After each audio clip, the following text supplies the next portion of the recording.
station. Manx Radio. Well, welcome to the Late Lunch Leftovers podcast for our Village Hall series. Today, Howard, we have been at Maughold Church Hall, and what an afternoon it's been. It certainly is. And when we say leftovers, it's a bit of an understatement. I'm just eyeing the cake over your shoulder there. There's been cakes, there's been biscuits, a plethora of talent. We've had Mira Royal playing on the stage throughout and hearing some special tunes she's doing, going over to Lorient as well.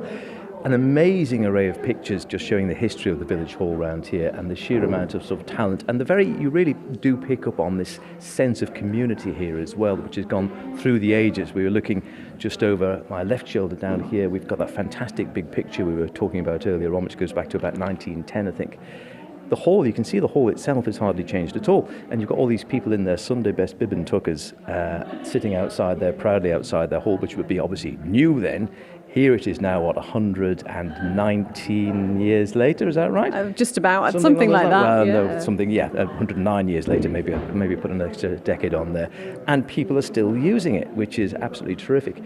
And again, we've got that great mix, I think we were picking up on talking through to various people here as well. You've got the generations who have come through the village, people maybe a little outside the village now, but it doesn't matter because everyone's welcome to come in, get involved in the village spirit round here and take part in some of these wondrous activities. And isn't it great to have this archive, as I say, looking at the photograph, the newspaper cuttings, just to really get that sense of history, but also, crucially, the sense of continuity.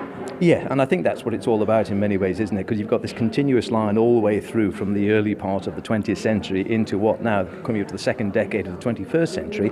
It's continuous, and the photographs and the history and the events going on have continued throughout, and they were talking about the parish day. That goes back decades and decades, and I think you hear it on some of the other village hall when you've been out with Christy. You get this sense of people who are saying, well, I did this as a little girl, I did this as a little boy, I was a page in this, I was the village queen in whatever it was when I was a girl, and then their children are, and who knows, maybe their children's children will be as well. There is that great sense of continuity throughout, isn't there? And I love the fact we're standing in front of a stage which you have performed on. Yeah, on more than one occasion, I think. I think the last time, and I was just talking to Keith, I think, when we came in, or someone who did remember it, amazingly, and that we took, I think, yes, that's what I said. I might have used a stronger word, I don't know. But it was one of the one-act plays one year, and I think Daphne Kane, Garth MHK, she is now, I think she was directing it or producing it, and she said, why don't we have a trial run before we go down to actually perform it? Why don't we have a trial run, which has become quite trendy now, in our local village hall? And so we came out here with two of the plays I think the service players were doing, and we presented it on this stage. We had a nice, again, as per normal, there were the tea and the cake and the biscuits and the whole plethora of refreshments afterwards. But it was terrific, and a nice audience here of local people who actually all applauded, even better. Well, speaking of local people, somebody we heard from during the programme and who has brought out something rather magnificent, Mrs. Yorkshire, the baking bard, a.k.a. Carol Ellis, a.k.a. Jane MacDonald. I'm sorry, but you do actually get mistaken for her now, don't you? Yes, unfortunately, I do. No, I'm saying unfortunately, because she's a really nice lady, actually. I do sort of know her from old. I love the fact The old days, that you yes. go cruising and people expect you to belt out a song. Yes, because they hear the voice, or they might be standing behind me in the queue for the food, and they do a double take, and I thought that was Jane MacDonald. You have bought cake, as is your custom. What have we here today? It's a Victoria sponge with fruit on.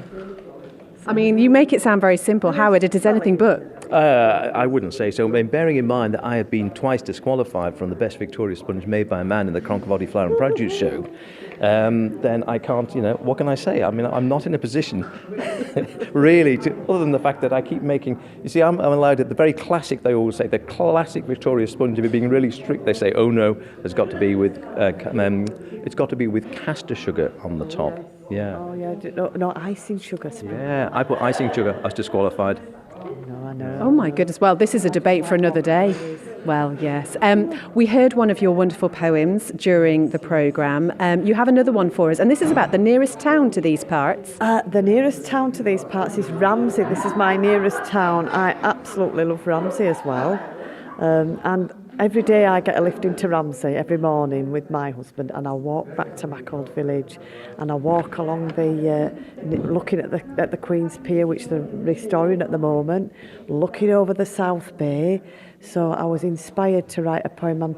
I'm one of the Save the Bayers. I'm hoping that we can save the bay because it's such a beautiful place with lots of nice wildlife and just fantastic views. Well, would you read your poem, which is entitled Royal Ramsay, for us? Absolutely will. Royal Ramsay. 'Neath the slumbering giant of North Barrule, where the sweet smell of heather roams free, the gem of the north, an exquisite jewel, resplendent it shines by the sea. The sun scatters sequins across the still lake as the wildflowers nod in the breeze.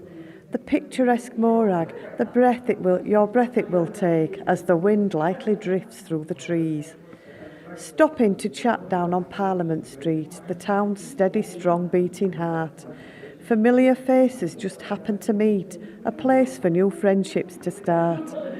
I pass by the harbour and stroll to the bay for a taste of the salty sea air.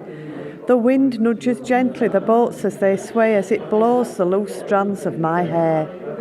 A fringe of white lace is caressing the sand as the waves slowly roll in the bay. A place where young lovers can walk hand in hand, where they dream that their children will play. To walk by the seawall and drink in the view with the warm summer sun on my face. A piece of perfection, the sky painted blue. How I love this magnificent place. Majestically rising the old iron pier, many childhoods etched into its beams. Sweet summer memories of yesteryear, now a beacon of hope and new dreams. So if I grow old on this beautiful isle, I'll pass by this spot every day to feast on the beauty and rest for a while, looking out over Ramsay's South Bay. Beautiful. You really do have a magnificent way with words. Thank you so much for being here this afternoon. And as soon as we finish the recording, that cake is mine. All of it? Yeah, pretty much all of it. Let's have a look at these photographs now, because I think they draw everybody to them. Let's just remind ourselves who we've got here. Would you introduce yourself for me? I'm Anne Poole. I'm Margaret Cleater. And Anne and Margaret, we're just looking at these photographs. Which ones stand out to you, Anne? Too many to choose from, really. Too many to choose from. To guess who the people are. Oh, really? Yes, I said. That's always the hard part. It Yeah, is the isn't hard it? part. I don't know. I suppose that's a Mother's Union photo. That's quite good. But we were making the kneelers for the altar at church. And the connection with the church is really important, isn't it? Oh, of course, yes, very much so. Yes. And do they have Sunday school in here as well? Yes. Yeah. Called the Treasure Seekers. Oh, lovely. And are you in this photograph? Are there any photographs No. you're in? Oh, No. I'm in all sorts of. Oh, are you? Oh, I love this. I usually take the photograph. Oh, do you? Oh, very sneaky. Margaret, which photographs are standing out to you? Oh, don't know really. Look at these old ones here from May 1977. That's a Silver these Jubilee. are even older. Up Oh, here. yes. Gone way back. So that's a parish day going back to 1953. To do with the coronation. Before I was here. How long have you been here? 48 years, I think. Wow. Oh, you must be getting to like it by now then. You know. These are the recent ones on the worm. Oh, yeah, Worm Charming. Chris Loudon's just left the island, of course, I think, or he's just going, isn't he? Looking at what looks like a fairly splendid haul of worms there, you notice in the jar. Very serious face, isn't it? It is. There's a real counting going on there, which is very nice. And then you've got another Pancake Day one. We were looking at this one with them running up the hill before now. An earlier Pancake Day one there now, which was going on. Brilliant. We should maybe bring in the Manx Radio Pancake Day race. You know, you could go up the hill or something. That's a good idea. And here Pam's looking at some of the photographs. This is a brilliant one, isn't it? Isn't it super? This is the Maughold Women's Institute. In 1971, so they must have started in 1950. That's my mum. Is it really? Oh, how gorgeous. Yeah. Anyone else that you can tell us about? Well, that is Michael Tramontana. Oh, Is it really? The artist? Yeah. Goodness me. And that'll be Mrs. Carouge. Look at that. She used to live down in Portlake Close. Oh, really? Yeah, yeah.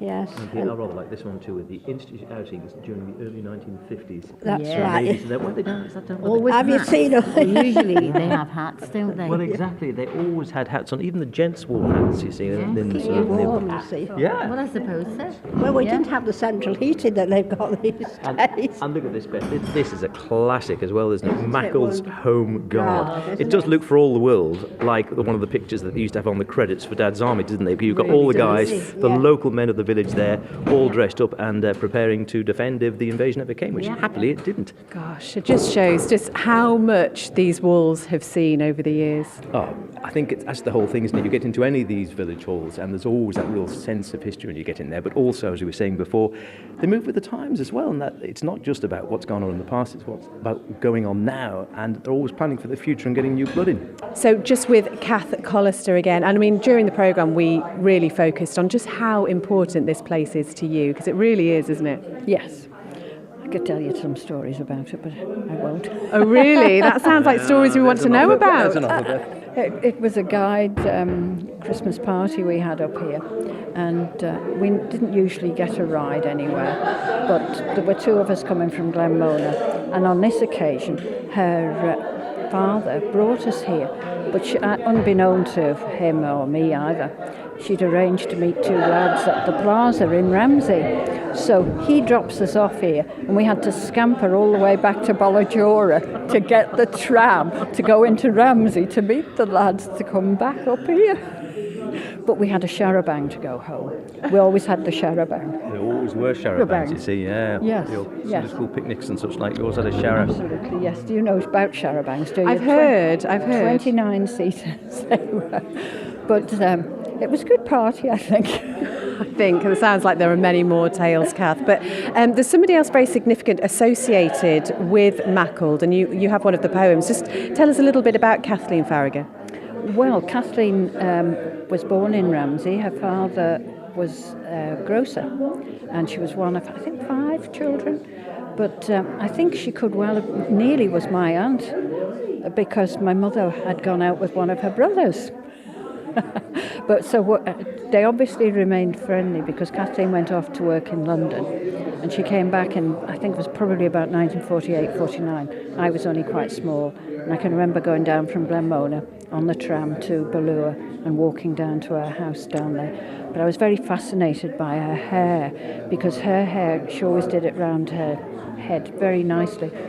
But the Manx ladies at that time were still with their very much their wartime hairdos. They used to put a piece of ribbon. Do you remember the piece of ribbon round the head, and the hair all rolled round about it? But Kathleen's was, much more sophisticated. So yes, I did know her, and she was. Her powers of observation were absolutely incredible, because she's written poems which are quite, well, they're really funny, about babysitting. She had absolutely no experience of children. But this one that I've got here is particularly poignant to Maughold Church Hall, but it would be when the World Manx Association used to have from North America anyway, they used to have a homecoming for Tynwald Day, and this is obviously one of their do's, so to Oh, speak. wonderful. Would you be able to read it for us? Well, would you like that? So it's a Manx gathering. My, 'twas as good as a Melia, just meeting them once from abroad. Oh, Nellie, you should have been there, gal. You missed a rail trade, upon my word. For we went off in good style in the coaches, with the chairman, grinnell and nice, and the folks also smiling and friendly. We didn't need to go breaking the ice. And the ride down the lane there was lovely, with a little walk and a sit in the sun. Then a tea with good scones and Manx bannock, aye, and soda cake and all for we'd done. Oh, then the service at Maughold. Oh, Nellie, it did me heart good to be there. For the vicar, he spoke up so lovely, I near wept when he put up a prayer.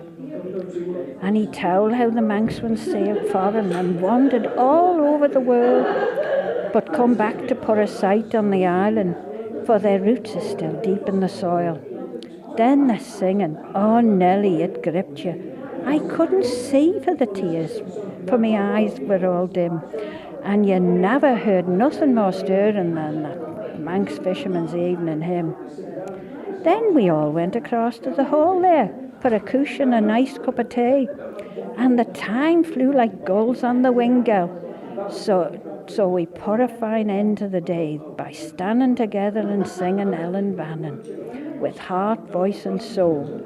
And we left as the sun was just setting beyond the hills at the back of Barua. Absolutely wonderful. What a perfect way to end this podcast. Kath, thank you so much indeed. Howard, have you enjoyed your first Village Hall series stint? It's been a delight, hasn't it? It's been, I mean, we couldn't have had better weather. We couldn't have had better company here today. I don't think we could have had better cake and tea and biscuits. We just had everything you could possibly ask for, and it just goes to cement what we've been saying throughout. You know, if you want to have a good time, go to your Village Hall. The Nation Station.